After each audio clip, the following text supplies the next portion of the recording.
governo federal determinou a abertura de inquérito para apurar denúncia de corrupção nos Correios. Tive acesso a um vídeo onde um funcionário dos Correios conta, ele sem saber que estava sendo gravado por pessoas que se passaram como empresários, ele conta como é que funcionava a estrutura de corrupção dentro dos Correios. A acusação do Procurador-Geral da República é de que políticos e partidos aliados ao governo do presidente Lula receberam dinheiro em troca de apoio no Congresso Nacional. O Lula me procurou. Ele está fazendo um esquema de mesada no salão para os partidos da base. O PT e o PL quer que o PTB receba 30 mil reais para cada deputado. O que você me diz disso? Eu digo sou contra. Pode até parecer um documentário dos anos 90, mas é na hora da revolta que você entende a injustiça. O juiz Sérgio Moro aceitou mais uma denúncia do Ministério Público Federal contra o ex-presidente Lula. Ele era conhecido como chefe, era chamado como chefe, grande chefe, Nine, ou esse movimento com a mão. A classe política e a torcida do Flamengo inteira sabia disso aí. E o juiz Sérgio Moro acabou de decretar a prisão de Lula. O ex-presidente Luiz Inácio Lula da Silva entrando no carro Adriano Araújo. Tudo indica, Gotino, todos esses homens que cercaram o carro agora são os agentes da Polícia Federal que estavam dentro do carro. O ex-presidente Lula tentou sair do prédio no Sindicato dos Metalúrgicos do ABC, mas não conseguiu. Depois de 24 horas do prazo, o ex-presidente tenta deixar a sede do sindicato. O ministro Edson Fachin, do Supremo Tribunal Federal, anulou hoje todas as condenações do ex-presidente Lula. Com a decisão, o ex-presidente Lula recupera os direitos políticos e volta a ser elegível.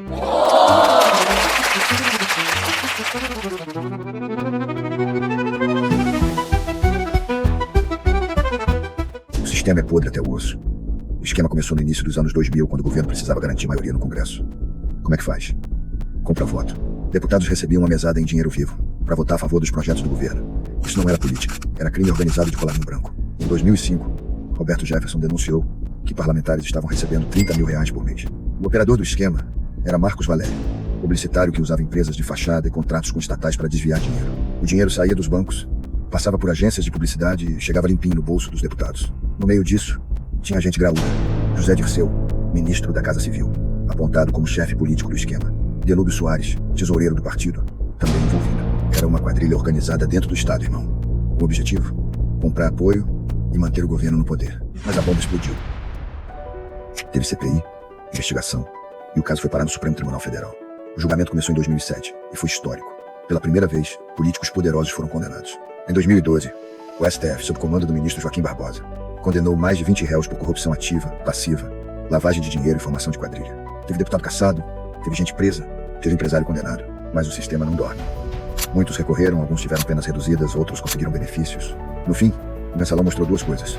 Primeiro, que a corrupção no Brasil não é acidente, é método. Segundo, que quando a justiça funciona, dá pra botar peixe grande na cadeia. Só que, como sempre, o sistema se adapta. O esquema acabou, mas a lógica da compra de apoio político continuou de outras formas. Você acha que o crime organizado tá só na favela? Ou nos presídios? Tá nada. O dinheiro do tráfico, da contravenção, da máfia não fica parado. Ele sobe. Sobe pra campanha política. Sobe pra partido que promete proteger os interesses deles. Quando o Lula foi eleito, os partidos conseguiam dinheiro de uma maneira diferente de hoje. Eles dependiam muito de doações privadas, feitas por pessoas ou por empresas para financiar a campanha eleitoral. Todas as doações que um partido recebia tinha que ser ilícita, de origem legal. Tinha que ser informada, comprovada, isso para impedir os partidos de receber dinheiro criminoso de origem legal. Por exemplo, dinheiro de facções criminosas, como o PCC. A gente recebia dinheiro de bingo. E que, além disso, no dinheiro dos bingos, os bingos estariam lavando dinheiro do crime organizado. E financiando campanha de candidatos a vereadores do PT e de deputados do PT, em dinheiro vivo. E crime organizado durante o PCC. De acordo com Marcos Valério, o PT só conseguiu crescer e eleger tantos políticos porque, abre aspas, segundo o operador, a aproximação do PT com o PCC começou nos anos 2000, quando o crime organizado passou a financiar algumas campanhas políticas do partido. Então, em 2002, quando Lula foi eleito, o prefeito Celso Daniel também era membro do Partido dos Trabalhadores, e esse prefeito fez um dossiê, abre aspas. De acordo com Valério, Celso Daniel foi morto depois de produzir um dossiê no qual relatava a direção do partido os múltiplos esquemas de corrupção que funcionavam na prefeitura de Santo André e arrecadava propina de empresas de ônibus, de limpezas, de casas de bingo e até de peroeiros. O dinheiro obtido financiava as campanhas eleitorais do PT e bancava as despesas pessoais dos seus dirigentes. Abre aspas. Uma coisa, Marcos, é você ser assaltado. Outra coisa, Marcos, é você ser assaltado e torturado. Significa que eles estavam atrás de alguma coisa, na minha opinião, do dossiê. Fecha aspas. Segundo Marcos Valério, Luiz Inácio foi também um dos mandantes do assassinato de Celso Daniel. O caso Celso Daniel está de volta às manchetes 17 anos depois. Tudo isso porque o publicitário Marcos Valério, condenado no mensalão do PT, disse em depoimento à polícia de Minas Gerais que Lula é um dos mandantes do crime. Em depoimento, Marcos Valério acusou Lula de ser um dos mandantes da morte do ex-prefeito de Santo André, Celso Daniel. A denúncia foi publicada pela revista Veja. E o dinheiro que o Partido dos Trabalhadores recebia de criminosos era usado também para pagar 30 mil reais por mês a parlamentares e políticos para que eles aprovassem as medidas do governo Lula. Quando o sistema decide roubar, ele não leva trocado, leva caminhão. Primeiro, os caras montam um esquema dentro da Petrobras. Cada diretoria tem um dono. E quem escolhe esses diretores? Partido político. Não é por mérito, não. É por interesse. Esses diretores autorizavam contratos superfaturados com empreiteiras gigantes. O dinheiro voltava em forma de propina. Uma parte ia para os diretores, outra para os operadores financeiros e o resto alimentava o caixa dos partidos. Só tinha figurão. Paulo Roberto Costa, Renato Duque, Cerveró. Tudo diretor que mandava mais que soldado do BOP em favela. Na parte financeira, Youssef e Fernando Baiano faziam o dinheiro girar. Apareciam empreiteiras de tudo quanto é canto. Odebrecht, OAS, UTC, Andrade Gutierrez. Uma verdadeira cooperativa do superfaturamento. E no meio disso, político. De tudo quanto é partido. PT, PMDB, PP, PSDB, PR. O arco íris da corrupção. Quando a PF bateu na porta do Youssef e do Paulo Roberto Costa, parceiro. Aí acabou o silêncio. Começou a delação para tudo quanto é lado. Um entregava o outro como se estivesse distribuindo senha de banco. Em pouco tempo, a operação virou a maior investigação de corrupção da história do país. Gente grande presa. Presidente sendo denunciado. Ex-presidente sendo condenado. Deputado, senador, governador. Um cardápio completo. Você acha que o sistema rouba pouco? Não, parceiro. Ele leva bilhões. A Petrobras derreteu. O país entrou em recessão. Obra parou. Empreiteira faliu. Investidor fugiu.